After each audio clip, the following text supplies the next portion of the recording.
H ಶಿವಶಂಕರಣ್ಣ ಅವರು ಒಬ್ಬ ಪಕ್ಷದ ಪ್ರಾಮಾಣಿಕರಾಗಿ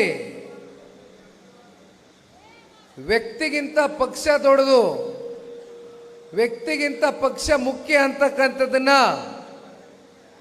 ಸದಾಕಾಲ ಅವರ ಮನಸ್ಸಿನಲ್ಲಿ ಇರ್ತಕ್ಕಂಥ ಚಿಂತನೆ ನನ್ನ ಮುಂದೆ ಅನೇಕ ಸಂದರ್ಭದಲ್ಲಿ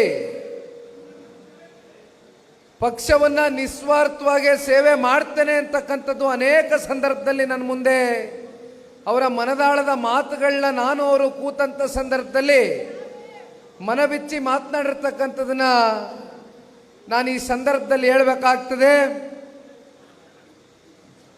ಬಹಳ ಕಮ್ಮಿ ಜನ ಇವತ್ತು ರಾಜಕಾರಣದಲ್ಲಿ ಪಕ್ಷ ಹಾಗೂ ಪಕ್ಷದ ಕಾರ್ಯಕರ್ತರ ದುಡಿಮೆಯನ್ನ ಆಯಾ ಸಂದರ್ಭಕ್ಕೆ ಅದನ್ನ ಬಳಸಿಕೊಂಡು ತದನಂತರ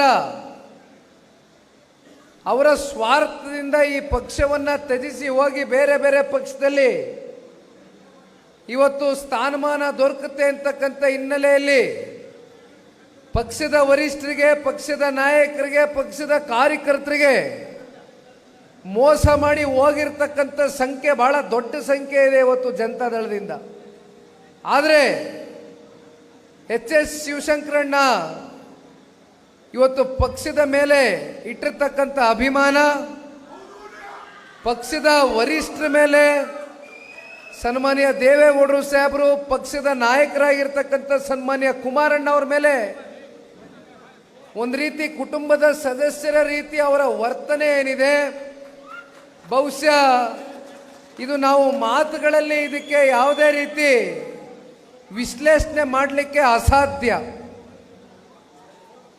ನಮ್ಮ ಮಾತುಗಳಲ್ಲಿ ಇವತ್ತು ಇದು ಯಾವುದು ಕೂಡ ವರ್ಣಿಸಲಿಕ್ಕೆ ಆಗ್ಲಿಕ್ಕಿಲ್ಲ. ಆ ರೀತಿ ಎಚ್ ಶಿವಶಂಕರಣ್ಣ ಅವರು ನಿರಂತರವಾಗಿ ಪಕ್ಷದ ಪರವಾಗಿ, ಪಕ್ಷದ ಸೇವೆಯಲ್ಲಿ, ಪಕ್ಷದ ಕಾರ್ಯಕರ್ತರು ಮುಖಂಡರ ಜೊತೆಯಲ್ಲಿ ಚುನಾವಣೆಗಳಲ್ಲಿ ಗೆಲುವು ಸೋಲು ಏನೇ ಇದ್ರೂ ಕೂಡ ಎಲ್ಲವನ್ನ ಸಮಚಿತ್ತವಾಗಿ ಸ್ವೀಕಾರವನ್ನ ಮಾಡಿರ್ತಕ್ಕಂಥದ್ದಷ್ಟೇ ಅಲ್ಲ,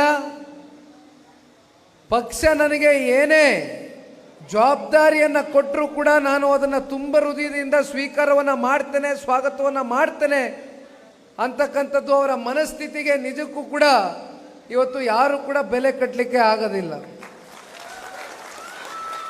ಶಿವಶಂಕರಣ್ಣವರು ಬಹಳ ಅನುಭವಿಗಳಿದ್ದಾರೆ. ಅವರ ಕುಟುಂಬದ ಒಂದು ದೊಡ್ಡ ರಾಜಕಾರಣದ ಹಿನ್ನೆಲೆ ಇರತಕ್ಕಂಥ ಕುಟುಂಬ. ಅವರ ತಂದೆಯವರು ಮಂತ್ರಿಗಳಾಗಿ ಸೇವೆಯನ್ನ ಸಲ್ಲಿಸಿರ್ತಕ್ಕಂಥ ಒಂದು ಇತಿಹಾಸ ಅವ್ರ ಕಣ್ಣು ಮುಂದೆ ಇದೆ.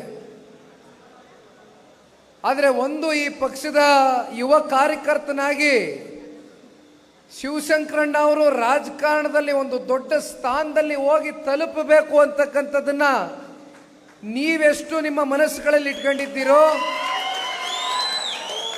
ಅದಕ್ಕಿಂತ 100 ಪಟ್ಟು ಜಾಸ್ತಿ ಪಕ್ಷದ ಕಾರ್ಯಕರ್ತನಾಗಿ ನಿಖಿಲ್ ಕುಮಾರಸ್ವಾಮಿ ಅವರ ರಾಜಕಾರಣದ ಮುಂದಿನ ದಿನಗಳ ಬೆಳವಣಿಗೆ ಬಗ್ಗೆ ಅಷ್ಟೇ ನಾನು ಕೂಡ ದಿಟ್ಟವಾಗಿ ಒಂದು ನಂಬಿಕೆಯನ್ನು ಇಟ್ಕೊಂಡಿದ್ದೇನೆ ಅಂತಕ್ಕಂಥದ್ದನ್ನ ಈ ಸಂದರ್ಭದಲ್ಲಿ ತಿಳಿಸ್ಲಿಕ್ಕೆ ಬಯಸ್ತೇನೆ. ನಾನು 86 kg ಇದ್ದವಳು 71 kg ಬಂದಿದ್ದೇನೆ. ವಯಸ್ಸಾದ್ಮೇಲೆ ಸ್ಮಾರ್ಟ್ ಆಗಿ ಕಾಣ್ತೀರ ಅಂದ್ರೆ ಜಿನ್ನಿ. 126 kg ವೇಟ್ ಇದೆ. ನಾವು ಈಗ 114 kg ಲೆಕ್ಕ ಬಂದಿದ್ದೀವಿ. ಯಾವುದೇ ಸೈಡ್ ಎಫೆಕ್ಟ್ ಆಗಿಲ್ಲ. 84ರಿಂದ 50 kg ಬಂದೆ. ಆಮೇಲೆ ಸಣ್ಣಗೆ ಫಿಟ್ ಆಗಿದ್ದೀನಿ. ಅದಕ್ಕೆ ನಾನು ಯೂಸ್ ಮಾಡ್ತಾ ಇರೋದು ಜೀನಿ ಸ್ಲಿಮ್. 84ರಿಂದ 50 kg ಬಂದೆ. ಆಮೇಲೆ ಸಣ್ಣಗೆ ಫಿಟ್ ಆಗಿದ್ದೀನಿ. ಅದಕ್ಕೆ ನಾನು ಯೂಸ್ ಮಾಡ್ತಾ ಇರೋದು ಜೀನಿ ಸ್ಲಿಮ್. ಸಣ್ಣ ಆಗಕ್ಕೆ ಜೀನಿ ಸ್ಲಿಮ್ ಯೂಸ್ ಮಾಡದೆ ಹೆಲ್ದಿನೂ ಅದೇ. ನೀವು ಸಣ್ಣ ಆಗ್ಬೇಕಾ, ಹೆಲ್ದಿ ಆಗ್ಬೇಕಾ? ಹಾಗಿದ್ರೆ ಜೀನಿ ಸ್ಲಿಮ್ ಯೂಸ್ ಮಾಡಿ.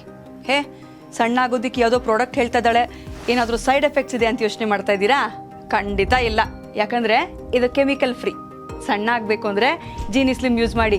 ಹೆಚ್ಚಿನ ಮಾಹಿತಿಗೆ ಕೆಳಗೆ ಡಿಸ್ಪ್ಲೇ ಆಗ್ತಿರೋ ನಂಬರ್ಗೆ ಕಾಲ್ ಮಾಡಿ.